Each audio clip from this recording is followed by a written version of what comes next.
नमस्ते नमस्कार। ये आपका चैनल है ऑनलाइन क्लास D1। ठीक है। और आज हम विज्ञान की कक्षा 7 का चैप्टर है उष्मा, उसकी बात करेंगे। ठीक है। उष्मा जो चैप्टर है उसके बारे में पढ़ेंगे। तो उष्मा जो चैप्टर है वो स्टार्ट करने से पहले हम जानेंगे कि उष्मा क्या होती है। ठीक है। हम जानेंगे कि उष्मा क्या होती है। उष्मा एक प्रकार की ऊर्जा है और उष्मा जो उत्पन्न होती है इसका कारण ताप है, ताप से रिलेटेड है और एक प्रकार की ऊर्जा है। ठीक है। और इसके अंदर तीसरी बात देखिए तो पदार्थ के गर्म या ठंडे होने का एहसास कराने में ये महत्वपूर्ण भूमिका निभाती है। यानी कि पदार्थ कोई ठंडा है या गर्म है, इसका एहसास उष्मा द्वारा होता है और ये ताप पर निर्भर है। एंड लास्ट, उष्मा का स्थानांतरण संभव है ना, इसका उष्मा का ट्रांसफर एक स्थान से यानी एक वस्तु से दूसरी वस्तु में, एक जगह से दूसरी जगह में संभव है। तो ये उष्मा के कुछ कैरेक्टर थे। अब हम देखेंगे क्या उष्मा को अनुभव किया जा सकता है। तो इस प्रश्न का आंसर है हाँ, उष्मा को हम अनुभव कर सकते हैं। और वो कैसे? उसके दो तरीके हैं, जिसमें से पहला स्पर्श द्वारा, इंद्रिय स्पर्श द्वारा या स्पर्श द्वारा, है ना, हाथों से छूकर हम उसका अनुभव कर सकते हैं। जैसे कि आइसक्रीम है, बर्फ है, इनको छूते हैं तो ये ठंडी लगती है। उबला हुआ जल है, किसी कप में डाली गई चाय है, उसको पकड़े तो वो गर्म लगती है। गर्म हीटर है, उसको हाथ लगाए तो वो गर्म लगता है। ठीक है। तो इस तरह हम स्पर्श द्वारा उष्मा को अनुभव कर सकते हैं, लेकिन ये विश्वसनीय नहीं है। क्यों नहीं है? इसका हम एक प्रयोग करेंगे। आपको क्या करना है, 3 बर्तन लेने हैं। एक में ठंडा पानी, एक में गर्म पानी, एक में ठंडा व गर्म दोनों का मिक्स है ना पानी, वो लेना है। ठीक है ना। तो आपको क्या करना है, अपना एक हाथ 2-3 मिनट के लिए ठंडे पानी में रखना है। जो पात्र ए है उसमें ठंडा पानी है, उसमें अपना हाथ रखना है 2-3 मिनट। फिर उसको सी पात्र में रखना है। तो ठंडे पानी में हाथ रखने के बाद एक गर्म और ठंडा दोनों का मिक्स है ना, ठंडा है ना गर्म। लेकिन अगर यहां पर हाथ रख के ठंडे पानी में और पात्र सी में हाथ रखेंगे तो पानी गर्म लगेगा। लेकिन अब लेते हैं दूसरा हाथ, जिसको क्या है कि हम पात्र बी में रखे गर्म पानी में डुबोते हैं 2-3 मिनट के लिए, और फिर पात्र सी में रखते हैं तो यहाँ पर पानी लगेगा ठंडा। ठीक है ना। इसमें हाथ रखकर इसमें रखे तो लगता है ठंडा, जबकि ए में रखे तो लगता है गर्म। तो हम कह सकते हैं कि स्पर्श द्वारा जो हम गर्म या ठंडे का अनुभव होता है वो क्या है कि विश्वसनीय नहीं है। तो इसका दूसरा तरीका है, उस पर हम चलते हैं, और वो है थर्मामीटर द्वारा। तापमापी या थर्मामीटर द्वारा भी उष्मा का अनुभव किया जा सकता है। तो इसका पहला गुण है कि ये विश्वसनीय होता है। क्या होता है? विश्वसनीय। और इसका देखते हैं कि थर्मामीटर या तापमापी क्या होता है। अंग्रेजी में थर्मामीटर कहते हैं, हिंदी में इसे तापमापी कहते हैं। तो एक ताप मापने का उपकरण है। ताप यानी टेम्परेचर को नापते हैं, इसके द्वारा मापते हैं। ठीक है ना, मेजरमेंट करते हैं। और ताप उष्मा का विश्वसनीय माप है। यानी एक ताप, एक टेम्परेचर ऐसी चीज है जिस पर कि हम विश्वास कर सकते हैं। अगर टेम्परेचर का मेजरमेंट कर ले या मापन कर ले तो हमें उष्मा के बारे में बताता है। ठीक है। तो ये विश्वसनीय है, मेजरमेंट है टेम्परेचर, इसलिए थर्मामीटर या तापमापी के द्वारा विश्वसनीय ना ट्रस्टेबल मापन उष्मा का किया जा सकता है। और थर्मामीटर 2 प्रकार के होते हैं। कौन कौन से? पहला है डॉक्टरी थर्मामीटर और दूसरा है प्रयोगशाला थर्मामीटर। अब हम देखें डॉक्टरी थर्मामीटर। सबसे पहले तो डॉक्टरी थर्मामीटर है कि जिस थर्मामीटर के द्वारा हम अपने शरीर का ताप मापते हैं उसे डॉक्टरी थर्मामीटर कहते हैं। तो डॉक्टरी थर्मामीटर का एक ही काम है, वो मानव शरीर के ताप को मापता है, मेजरमेंट करता है। और डॉक्टरी थर्मामीटर का उपयोग बुखार का पता लगाने के लिए किया जाता है। जब हमें बुखार होता है, डॉक्टर के पास जाते हैं तो एक थर्मामीटर होता है। ठीक है ना। एक उपकरण होता है कांच का छोटा सा, वो हमारी जीभ के नीचे रखते हैं या हाथ के जो बगल है साइड वहां पर रखते हैं। जैसे ये हाथ और यहाँ बगल यहाँ पर रखते हैं, बाहों के बीच में। इससे क्या है कि टेम्परेचर का पता लगता है। ज्यादातर जीभ में रखते हैं। तो डॉक्टरी थर्मामीटर की ये संरचना है। ठीक है ना, ऐसा दिखता है। और डॉक्टरी थर्मामीटर में एक लंबी, बारीक तथा एक समान व्यास की, यानी लंबी है, बारीक यानी एकदम छोटी सी है, समान व्यास की, यानी इसका व्यास बराबर है। ठीक है ना। कांच की नली होती है, इसके सिरे पर एक बल्ब होता है, ये रहा यहाँ पर बल्ब, जिसमें पारा या मरकरी भरा होता है। बल्ब के बाहर नली में पारे की एक पतली चमकीली धारी देखी जा सकती है। ठीक है ना। थर्मामीटर पूरा कांच का बना है, लेकिन यहाँ पर ये एक नली दिखी जाती है, यहाँ पर इसमें टेम्परेचर होता है। जैसे जैसे टेम्परेचर बढ़ता है यहाँ पर मरकरी भरी होती है, मरकरी यहाँ पर ये बढ़ता है। ठीक है। और थर्मामीटर पर एक स्केल होता है जिस पर तापमान सेंटीग्रेड या फ़ारेनहाइट पर अंकित होता है। डॉक्टरी थर्मामीटर द्वारा हम 35 से 42 ताप ही माप सकते हैं, यानी 45 से 42 डिग्री सेंटीग्रेड ताप ही माप सकते हैं। ये बात ध्यान रखनी चाहिए आपको। और मनुष्य का शरीर का जो तापमान होता है सेंटीग्रेड में वो 37 डिग्री होता है, और फ़ारेनहाइट में होता है 98.6। ठीक है। फ़ारेनहाइट पैमाने में होता है 98.6, और सेंटीग्रेड पैमाने में मनुष्य के शरीर का औसत तापमान यानी आइडियल जो ताप है वो 37 डिग्री होता है। अब है कि ताप कैसे नोट करिए थर्मामीटर से। तो अपनी जीभ के नीचे थर्मामीटर का बल्ब रखिए, और रखने से पहले थर्मामीटर धुली हुई होनी चाहिए। और अभी सावधानियां वो आगे आएगी उसमें बताऊंगा। ठीक है, पहले हम मेजरमेंट कर लेते हैं। सावधानियां भी आएंगी किस तरह इसका उपयोग करना है।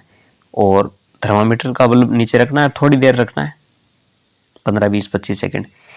ठीक है ना, रखना है। उसके बाद बाहर निकालकर स्केल पर पारे का प्रवाह नोट कीजिए। जहां प्रवाह रुकता है वही शरीर का ताप है ना, मरकरी है उसके अंदर भरी हुई, तो धीरे धीरे धीरे धीरे स्केल पर गमन करेगी, और जहां रुकेगी वह 37 के पास आकर रुकेगी, और वही मानव शरीर का ताप है। उदाहरण के लिए यहाँ पर पहले 1 डिग्री के मध्य उदाहरण के लिए 37, 36 और 30 के बीच 10 छोटी लाइनें ना, 36 डिग्री यहाँ पर छोटी छोटी लाइनें हैं। तो एक लाइन का मतलब है 0.1 डिग्री तापमान। जैसे 37 के आगे धारी 1 तक जाती है तो शरीर का तापमान होगा 37.1 डिग्री। जैसे दोबारा देखते हैं इसको, डॉक्टरी थर्मामीटर को।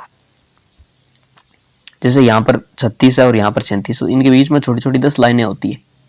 36.1, 36.2, 36.3, 36.4, 36.5 ऐसे करके फिर 37 आती है, फिर 37.1, 37.2 ऐसे चलती रहती है। 10 धारियां होती है इनमें। ठीक है। और कई थर्मामीटर में अगर यदि 5 लाइन हो तो, जैसे यदि ऐसे होती है, जैसे 36 से 37 तक 10 लाइनें। यदि 1 डिग्री तापांतर के बीच 5 धारियां हो यदि, तो एक धारी का मतलब होगा 0.2 डिग्री तापमान, यानी 0.2 डिग्री। अगर 10 धारियां हैं तो 1.1 डिग्री, और 5 धारियां तो 0.2 डिग्री। ठीक है। और मानव शरीर का ताप 37 डिग्री होता है आदर्श स्थिति में। वैसे ताप नोट करने पर 37.1, 36.9 ये सब आ सकता है। तापमान 36 से अधिक है ना, बहुत ज्यादा 38 से पार पहुंच गया, तो हम कह सकते हैं कि बुखार है। ठीक है ना, बुखार है इसको। और जितनी ज्यादा बुखार है उतनी ज्यादा क्रिटिकल कंडीशन होगी। अब डॉक्टरी थर्मामीटर से ताप मापते हैं, इसके दौरान कुछ सावधानियां रखनी चाहिए। पहला है कि थर्मामीटर को उपयोग से पहले तथा बाद में किसी एंटीसेप्टिक से धोना चाहिए। और यहाँ पर हम एंटीसेप्टिक काम ले सकते हैं 70% एल्कोहल का विलयन। ठीक है। और उपयोग से पूर्व सुनिश्चित करें कि पारे का तल 35 डिग्री से नीचे हो, यानी पारे का जो तल है मरकरी का वो 35 से नीचे होना चाहिए। उपयोग के समय बल्ब को न पकड़े, और जो सिरे का बल्ब है उसको नहीं छूना चाहिए। और रीडिंग लेते समय पारे का तल दृष्टि रेखा के सीध में होना चाहिए, आंखों के सीध में होनी चाहिए। ये लाइन है और इनकी आंखें हमारी उसकी सीध में होनी चाहिए एकदम, तभी होगा। थोड़ी तिरछी होगी, पारे का तल थोड़ा वो तिरछा होगा जहां तक पहुंचा, तो टेम्परेचर सही नहीं आएगा। 0.1 या 0.2 की डिफरेंस आ जाएगा, रियल नहीं होगा, वो थोड़ा सा गलत हो जाएगा इससे। ठीक है। इसे कठोर वस्तु से टकराने से बचाए। कांच का होता है, टूट जाएगा, अन्यथा टूट सकता है। इसे धूप व आग के पास रखने से बचाए। और मानव शरीर के अलावा किसी अन्य ताप नहीं मापना चाहिए। डॉक्टर थर्मामीटर से ऐसा नहीं है कि गर्म दूध का तापमान कितना है, चाय का कितना है, गर्म पानी का, ये सब हमें नहीं मापना है। सिर्फ किसका मापना है? मानव शरीर का। अगला है प्रयोगशाला तापमापी, यानी प्रयोगशाला थर्मामीटर, लेबोरेटरी थर्मामीटर। ठीक है। इसकी रेंज होती है -10 डिग्री सेंटीग्रेड से 110 डिग्री सेंटीग्रेड, यानी -10 से स्टार्ट होता है और चलता है 110 डिग्री। यानी -10 का मतलब क्या हुआ? 0 से इधर -10, 0 से नीचे -10 तक। ठीक है। और ये प्लस में 110 और ये इधर -10। ठीक है। और मानव शरीर के अतिरिक्त अन्य सभी ताप, यानी ये मानव शरीर का ताप इसे नहीं नापते हम, मापते। और बाकी अन्य का जैसे दूध है, गर्म पानी, इन सब का माप देते हैं। जैसे नल के जल का ताप होगा वो 14 से 25 के बीच होगा, सर्दियों में कम होगा, 13-14 के आसपास होगा, गर्मियों में थोड़ा 22-23 के आसपास होगा। ठीक है। और गर्म जल का ताप देखे तो जल है 100 डिग्री पर उबलना शुरू कर देता है गर्म कितना गर्म क्या है इस पर डिपेंड करता है। 50 भी हो सकता है, 60 भी हो सकता है, 70 या 80 गर्म जल का तापमान होता है, 60 से 70 के बीच, ठीक है ना, 80 के आसपास। लेकिन जब जल उबलने लगता है किसी स्टोव या गैस पर, तब 100 डिग्री उसका तापमान होता है। अब है प्रयोगशाला थर्मामीटर से जल के ताप को कैसे मापे। तो किसी बीकर में जल लेना है, तापमापी के जल को इस प्रकार, तापमापी को है ना कि थर्मामीटर को जल में इस प्रकार डुबाएगी, उसका बल्ब है वो जल में डूब जाए, लेकिन बर्तन की तली या दीवार बनना चाहिए ना कि एक बर्तन है, इसके अंदर पानी ले लिया और हमने थर्मामीटर डुबाया, तो नीचे जो बल्ब होता है वो नीचे कहीं नहीं छूना चाहिए, ना तो उसकी तल को छूना चाहिए ना इसकी दीवारों को, ठीक है। और तापमापी को जल में ऊर्ध्वाधर है ना खड़ा, ऐसे जैसे ये बीकर है, और ऐसे वर्टिकल या खड़ा रखना है। और पारे की गति को नोट करें, जब पारे का तल स्थिर हो जाए तब रीडिंग नोट कर ले, यही जल का तापमान है, जैसे कि दिए गए जल का तापमान 22 डिग्री है। और अलग अलग छात्र द्वारा जल के ताप का मान अलग अलग संभव है, इसका कारण है व्यक्तिगत त्रुटि, जल का ताप अलग अलग होना है, अलग अलग स्टूडेंट है, अलग अलग रीडिंग ले, तो रीडिंग में थोड़ा बहुत फर्क आ सकता है, या तो जल का तापमान अलग है, या कोई वो कुछ पर्सनली कोई न कोई एरर या त्रुटि कर रहे हैं, ठीक है ना, कोई न कोई वो गलती कर रहे हैं, या फिर जल का ताप अलग अलग है, इसलिए अलग अलग आएगा। नोट, तापमापी को सदैव ऊर्ध्वाधर या सीधा खड़ा ही रखना चाहिए। एंड अगली बात है कि डॉक्टरी थर्मामीटर है, इसमें बल्ब के पास विभंग लगा रहता है, जो पारे के तल को अपने आप नीचे गिरने से रोकता है, यानी विभंग लगा रहता है एक बल्ब के पास, जो पारे के तल है ना अपने आप नहीं नीचे, ऐसा नहीं है जैसे कि हमने जीभ के नीचे रखा और बाहर निकाला, जीभ के अंदर हमारा तापमान हो रहा है 37 डिग्री और बाहर निकालते हो रहा है 35 या 36.5, तो ऐसा नहीं होता, विभंग लगा रहता है। जबकि प्रयोगशाला में ऐसा ही होता है, प्रयोगशाला थर्मामीटर में मान लो 40 डिग्री ताप बता रहा है, थोड़ा सा बाहर निकालेंगे तो हो जाएगा 39, तो ऐसा नहीं होता। इसलिए क्या है कि हम शरीर के ताप को सिर्फ मापने के लिए प्रयोगशाला तापमापी नहीं लेते, काम में सिर्फ डॉक्टरी थर्मामीटर लेते हैं, क्योंकि इसमें है कि जो टेम्परेचर है वो एक्यूरेट मापा जाता है, मुंह से बाहर निकालते ही गिरता नहीं है। क्यों नहीं गिरता? क्योंकि इसमें एक विभंग लगा रहता है। तो हम कह सकते हैं विभंग की अनुपस्थिति में प्रयोगशाला तापमापी शरीर के वास्तविक ताप को नहीं बताता, इसलिए डॉक्टरी थर्मामीटर मानव शरीर के ताप को मापता है, जबकि अन्य जितनी भी वस्तुएं हैं गर्म, उनका कौन नापता है? प्रयोगशाला थर्मामीटर, ठीक है। अगली बात है डिजिटल थर्मामीटर। डिजिटल थर्मामीटर में एक तो इसमें पारे का इस्तेमाल नहीं होता, जो कि एक जहरीला पदार्थ है, ये इसका एक बेनिफिट है। दूसरा, टूटने का डर नहीं रहता, और इसके अंदर एक डिजिटल घड़ी होती है, जैसे कैलकुलेटर में होती है ना, वैसा नंबर आता है। तापमान एक स्क्रीन में अंक के रूप में दिखता है, जैसा कि कैलकुलेटर में दिखता है, ठीक है। एक होता है अधिकतम और न्यूनतम तापमापी। हम कई बार मौसम देखते हैं तो बताते हैं कि दिल्ली का आज का अधिकतम तापमान 35 रहा, न्यूनतम तापमान 28 रहा। तो इसका क्या तात्पर्य? इसका तात्पर्य कि एक 24 घंटे के दिन में एक समय ऐसा आएगा जहां तापमान एकदम नीचे रहेगा और एकदम ऊंचा रहेगा, इनके बीच में रहेगा। तो इसके लिए एक तापमापी काम में ली जाती है, उसे कहते हैं अधिकतम न्यूनतम तापमापी। यानी मौसम रिपोर्ट में अधिकतम व न्यूनतम ताप दिए होते हैं, उनकी जानकारी अधिकतम न्यूनतम तापमापी द्वारा दी जाती है, ठीक है। अगला टॉपिक है ऊष्मा का स्थानांतरण, है ना, ऊष्मा का ट्रांसफर। हमने कहा था ऊष्मा का स्थानांतरण या ट्रांसफर संभव है, तो उसकी क्या क्या विधियां हैं, किस प्रकार है, ये हम देखेंगे, ठीक है। तो बर्तन को ज्वाला पर यानी गैस स्टोव पर रखने पर वह गर्म हो जाता है। इसका अर्थ है कि ऊष्मा का स्थानांतरण ज्वाला से बर्तन की ओर है, बर्तन को गैस पर रखा वो गर्म हो गया। इसका मतलब ये हुआ कि जो ऊष्मा है वो ज्वाला या लौ से, गैस की लौ से किधर गई? बर्तन में चली गई। अब यदि बर्तन को ज्वाला से या आग से हटा दे तो वह ठंडा हो जाता है। गैस से उतार कर बर्तन हमने कहीं दूर रख दिया, ऐसे जमीन पर, वो ठंडा हो गया। इसका मतलब क्या हुआ? तो बर्तन की ऊष्मा वो वातावरण में ट्रांसफर हो गई। दोनों ही स्थितियों में यहाँ पर क्या हुआ है? ऊष्मा का प्रवाह गर्म वस्तु से ठंडी की ओर हुआ है। पहले बर्तन ठंडा था, ज्वाला गर्म थी, तो ठंडे की ओर हुआ है ना बर्तन में। फिर बर्तन गर्म था, वातावरण ठंडा था, तो वातावरण की ओर चली गई। अब है ऊष्मा स्थानांतरण की विधियां। तो 3 विधियां होती है, जिसे कहते हैं चालन, संवहन और विकिरण, ठीक है। तो ये ऊष्मा स्थानांतरण की विधियां हैं। तो पहले बात करते हैं चालन की। ठोस जितने भी होते हैं ना, उनमें ऊष्मा का चालन किससे होता है? उनके अंदर होता है ऊष्मा का संचरण चालन द्वारा होता है। किसके द्वारा होता है? चालन द्वारा, ठीक है। वह प्रक्रम जिसमें ऊष्मा किसी वस्तु के गर्म सिरे से ठंडे सिरे की ओर स्थानांतरित होती है, चालन कहलाता है। यानी चालन वो है जिसमें किसी की वस्तु है ना, कोई लोहे की छड़ है, उसमें क्या है कि वस्तु गर्म सिरे से ठंडे सिरे की ओर स्थानांतरित होती है, चालन कहलाता है। जैसे एक प्रयोग करना है, आपको क्या करना है, एक धातु की छड़ लेनी है या लोहे की स्केल है या छड़ लेनी है, उसको दो ईंटों के या स्टैंड के बीच में से लगा देना है और इस छड़ के ऊपर मोम चिपका देती है कुछ कुछ दूरी पर, ठीक है ना। फिर यहाँ पर एक मोमबत्ती रखनी है, इसको गर्म करना है।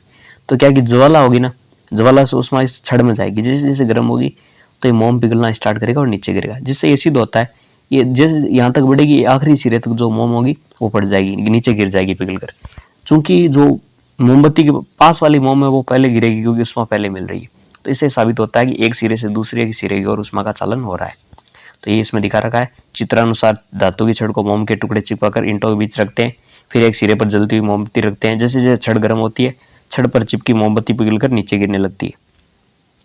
ऐसा मोमबत्ती के ज्वाला की उष्मा का स्थानांतरण छड़ में हुआ है, इसलिए हुआ है। और यहाँ पर एक बात याद रखनी है कि अधिक उष्मा मिलने पर पहले उष्मा मिलने का छड़ की मोमबत्ती के नजदीक वाली मोम पहले गिरती है, यानी जो ये पास वाली यहाँ पर मोम है ना, यहाँ पर लगी है पहले गिरेगी और ये इधर वाली बाद में गिरेगी क्योंकि मोमबत्ती के पास में है, ठीक है। अब चालक और कुचालक क्या होते हैं? चालक वे पदार्थ होते हैं जो अपने से होकर उष्मा को जाने देते हैं, उन्हें उष्मा का चालक कहते हैं ना, कि जिनमें से उष्मा गुजर सकती है वो पदार्थ ज्यादातर धातुएं होती है, जैसे एल्यूमिनियम, आयरन, कॉपर वगैरह, ठीक है। और कुचालक वे पदार्थ होते हैं जो अपने से होकर उष्मा को आसानी से नहीं जाने देते, यानी उष्मा को अपने अंदर से नहीं गुजरने देंगे, उन्हें क्या कहेंगे? कुचालक। जैसे प्लास्टिक, लकड़ी आदि इसके कुचालकों के उदाहरण है, इन्हें उष्मा रुद्धि भी कहते हैं। अब जल तथा वायु में उष्मा का दोनों है ना, जल और वायु है ना, ये दोनों उष्मा के कुचालक होते हैं, फिर भी उनमें उष्मा का स्थानांतरण संभव है। कैसे है आइए देखिए। तो इनके अंदर संवहन विधि है उष्मा स्थानांतरण की, उसके द्वारा होता है उष्मा स्थानांतरण की, यानी संचरण की वह विधि जिसमें पदार्थ के कण स्वयं एक स्थान से दूसरे स्थान तक चलकर उष्मा को पहुंचाते हैं, उसे क्या कहेंगे? उष्मा का संवहन कहते हैं। उष्मा का संवहन किस में होता है? द्रव्य में, गैस में होता है। अब जल में उष्मा का संवहन कैसे होता है? इसके लिए हम आपको एक गोल पेंदे के फ्लास्क को 2 तिहाई जल से भरकर ट्राइपॉड स्टैंड पर रखना है। स्थिर जल होने के बाद उसमें एक पोटेशियम परमैंगनेट का टुकड़ा डालना है, परमैंगनेट का, ठीक है। और अब इसे मोमबत्ती या लैंप से उष्मा देनी है। फ्लास्क में जब ज्वाला के पास का जल गर्म होता है तो ऊपर की ओर उठता है, इसकी जगह ठंडा जल ले लेता है। यानी गर्म किया कोई बर्तन में जल तो नीचे का जल गर्म होता है, ऊपर का ठंडा होता है। जैसे गर्म होता है तो ये ऊपर उठता है, ठंडा जल नीचे की तरफ आता है। तो ये प्रक्रिया चलती रहती है जब तक कि पूरा बर्तन का जल गर्म न हो जाए, और साथ ही पोटेशियम परमैंगनेट घुलकर ऊपर उठने लगता है। यह प्रक्रिया तब तक जारी रहती है जब तक कि फ्लास्क या जिस बर्तन में हम जल ले रहे हैं वो पूरी तरह गर्म न हो जाए। जैसे एक चित्र द्वारा दर्शा सकते हैं इसको, ठीक है। ये रहा, ये ट्राइपॉड स्टैंड है, ये फ्लास्क है, इसमें पोटेशियम परमैंगनेट का टुकड़ा डाल दिया। जैसे जैसे जल गर्म हो रहा है ये गुलाबी सा ऊपर उठ रहा है, ये पोटेशियम परमैंगनेट है। ठंडा जल नीचे आता जाता है, गर्म जल ऊपर उठता जाता है। जब पूर्णतः गर्म हो जाता है, जब पूर्णतः मिक्स हो जाता है तो पूरा जल गर्म हो जाता है, ठीक है। अब वायु में उष्मा का स्थानांतरण, इसमें भी संवहन विधि द्वारा होता है। इसमें क्या होता है कि हम एक प्रयोग करते हैं, एक जलती हुई मोमबत्ती लीजिए, अपना एक हाथ ज्वाला की साइड में तथा दूसरा उसके ऊपर रखे। किस हाथ को गर्म जलवायु का अनुभव हुआ? निश्चय आपका उत्तर है ऊपर वाले हाथ को। यानी जैसे एक मोमबत्ती है, मोमबत्ती जलती हुई लेनी है आपको, एक साइड में हाथ रखना है, एक इसके ऊपर रखना है। तो हम देखेंगे ऊपर वाले हाथ को उष्मा अनुभव हुई, न कि साइड वाले को, ठीक है। इसका कारण क्या है? इसका कारण यह है कि उष्मा स्रोत के पास की वायु गर्म होकर ऊपर की ओर उठती है, इस प्रकार ये वायु भी गर्म हो जाती है और ये प्रक्रिया लगातार जारी रहती है। ना कि इसमें क्या होता है कि यहाँ पर जो आसपास वायु होती है मोमबत्ती के पास वो गर्म होती है, ऊपर की तरफ उठती है, न कि साइड की तरफ जाती है। इसलिए ऊपर वाले हाथ को गर्माहट का अनुभव होता है, इसको नहीं होता। तो ये क्या है? वायु में उष्मा का स्थानांतरण, यह भी संवहन विधि द्वारा होता है। अब है समुद्र समीर। समुद्र तट के पास दिन में तेज धूप होती है और उसकी तेज धूप होती है, धरती गर्म हो जाती है ना। समुद्र के पास धरती गर्म होती है तेज धूप के कारण, इसलिए वहां की धरातल है ना, धरातल, वहां की वायु गर्म होकर ऊपर की ओर उठती है। उसको ठंडा करने के लिए समुद्र की से ठंडी हवा धरातल की ओर बहती है ना। समुद्र की ओर से ठंडी हवा आती है धरातल की ओर, और धरातल से गर्म हवा जाती है समुद्र की ओर। यानी समुद्र से आने वाली वायु को क्या कहते हैं? समुद्र समीर। ये होता है दिन में। दिन में क्या होता है कि तेज धूप के कारण धरती गर्म हो गई और हवा गर्म होकर ऊपर उठी और वो समुद्र की तरफ गई, और ठंडी हवा समुद्र से किधर आ गई? इधर पानी है इसलिए ठंडी है, इसे कहेंगे समुद्र समीर। और रात में क्या होता है, रात में इसका उल्टा होता है। रात में धरातल की तुलना में समुद्र है धरातल की तुलना में धीमी गति से, जैसे शाम हो गई, शाम होते रेत तो हाथों हाथ ठंडी हो जाएगी, लेकिन समुद्र का जल है थोड़ा बहुत गर्म रहेगा, वो थोड़ा टाइम लगेगा ठंडा होने में। इसलिए रात को क्या होता है कि धरातल की ओर से यानी पृथ्वी की ओर से ठंडी हवा समुद्र की ओर जाती है, इसे थल समीर कहते हैं। ठीक है, तो हम इसको परिभाषा के द्वारा समझ सकते हैं कि समुद्र समीर क्या होती है कि समुद्र से आने वाली ठंडी हवा जो धरातल की ओर आती है दिन में, और थल समीर क्या होती है जो रात में थल से समुद्र की ओर बहने वाली ठंडी हवा। यानी समीर का मतलब तो है ठंडी हवा, समुद्र समीर यानी समुद्र से आने वाली ठंडी हवा, और ये कब आती है दिन में। और थल समीर यानी ये भी ठंडी हवा, ये कब आती है रात में, इधर धरातल से समुद्र की ओर। ठीक है, एंड लास्ट टॉपिक है इसका विकिरण। विकिरण क्या है, इसमें क्या है कि बिना किसी माध्यम यानी बिना जल और वायु के उष्मा का जो स्थानांतरण होता है उस प्रक्रिया को हम विकिरण कहते हैं। जैसे तेज धूप में खड़े होते हैं तो हमें गर्मी लगती है, हीटर के पास बैठते हैं ना तो हमें गर्माहट का अनुभव होता है। ये दोनों उदाहरण है विकिरण के, और विकिरण द्वारा ही हमारे शरीर से उष्मा ग्रहण करता है और दोबारा विकिरण परिवेश को उष्मा देता है। उष्मा हमारे शरीर को मिलती है और हमारे शरीर से बाहर भी निकलती है। किसके द्वारा, विकिरण द्वारा ही।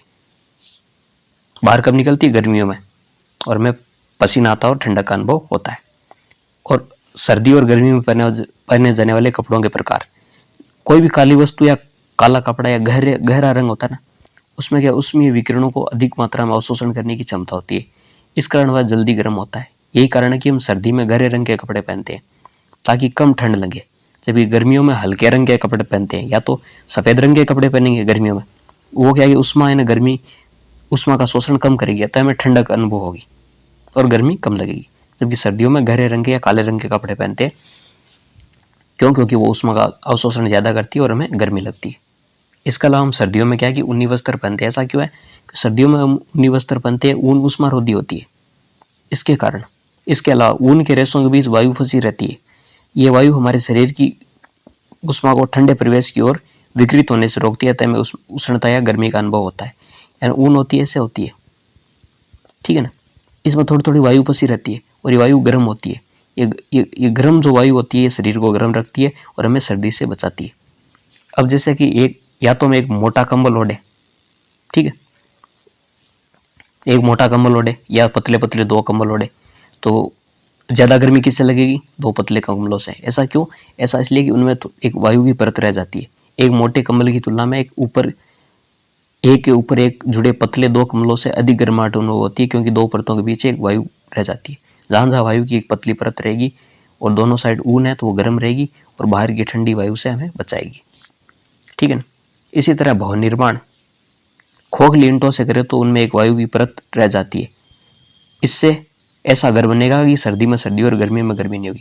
यानी खोखली ईंटों से घर बनाए, बीच में थोड़ा सा गैप छोड़े दो दीवार के बीच में, उसमें वायु फंसी रह जाती है, तो बाहर चाहे ठंड हो या गर्मी हो, घर के अंदर का तापमान एक जैसा रहेगा, ना ज्यादा सर्दी लगेगी ना ज्यादा गर्मी लगेगी, ठीक है। और अब लास्ट इसमें एक क्वेश्चन है कि सिद्ध कीजिए कि काला या गहरा रंग उष्मा का अवशोषण ज्यादा करता है। तो हम कह सकते हैं कि दो पतीले लीजिए, ठीक है ना, दो पतीले या दो बर्तन लीजिए, एक बाहर के पृष्ठ को यानी बाहरी साइड पर हमें काला रंग करना है, जबकि दूसरे को सफेद रंग से पेंट करना है। दोनों में जल भरना है और धूप में रख देना है। तो हम थोड़ी देर बाद देखेंगे कि काले पेंट युक्त पतीले का जल जल्दी गर्म होगा, जबकि जो सफेद पेंट वाला है उसमें जल गर्म होने में थोड़ा टाइम लगेगा। यह सिद्ध करता है कि काला गहरा रंग उष्मा का अच्छा अवशोषक है, ठीक है ना। तो इसी के साथ आपका पाठ पूरा हुआ। Thanks for watching. अगर वीडियो अच्छा लगे तो इसको लाइक दबा के मारिए, अपने फ्रेंड्स के साथ शेयर कीजिए, और चैनल अच्छा लगे तो इसको सब्सक्राइब कीजिए। And thanks for watching.